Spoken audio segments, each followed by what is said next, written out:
Olá pessoal, tudo bem? Hoje eu quero falar um pouco do processo legislativo de aprovação dessa reforma tributária. Basicamente duas coisas.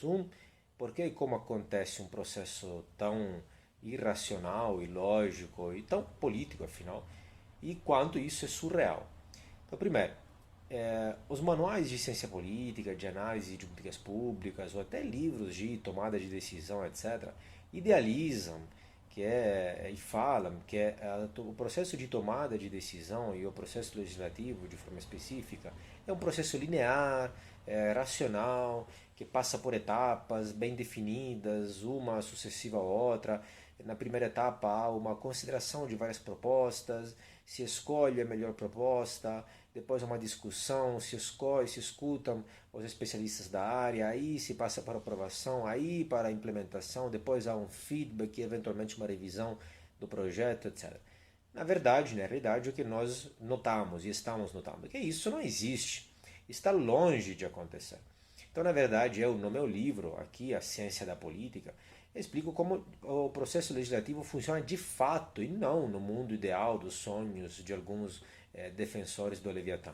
Mas o modelo que explica, de fato, é o Garbage Can Model, ou seja, o processo legislativo, mais que este processo racional, linear, etc., se assemelha a uma grande lixeira, onde as coisas são jogadas todas ao mesmo tempo, não há um processo linear, racional, não há muitas vezes claras as relações, causas e efeitos, não há um estudo de impacto, de análise de políticas públicas, não obstante existem as ferramentas para poder fazer isso tranquilamente. O tempo é muito escasso, às vezes precisa votar uma lei, um determinado projeto de lei, antes que a legislatura acabe, que o mandato acabe, às vezes, ao contrário, o projeto é suspenso porque há eleições daqui a pouco e aí os parlamentares não querem aprovar algo politicamente eleitoralmente prejudicial para eles. Às vezes, ao contrário, o processo é apressado porque há recessos ou porque alguém tem que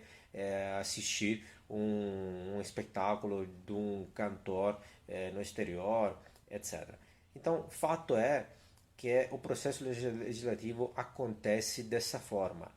Isso que temos. A máquina política, o sistema, funciona exatamente assim. Às vezes mais, às vezes menos. Claro, imaginem se funciona assim numa reforma tão importante, tão estrutural, tão esperada, com um impacto tão grande para o país todo, para 200 mil de pessoas, um debate, uma reforma que está sob os holofotes de todo mundo. Imagine o resto, imagine quando se trata das dezenas, centenas e milhares de projetos de leis específicos, detalhistas, técnicos sobre aspectos mínimos e minuciosos da vida de um setor ou outro setor, uma categoria específica ou outra, onde ninguém acompanha sequer eventualmente os diretos interessados. É só pior ainda.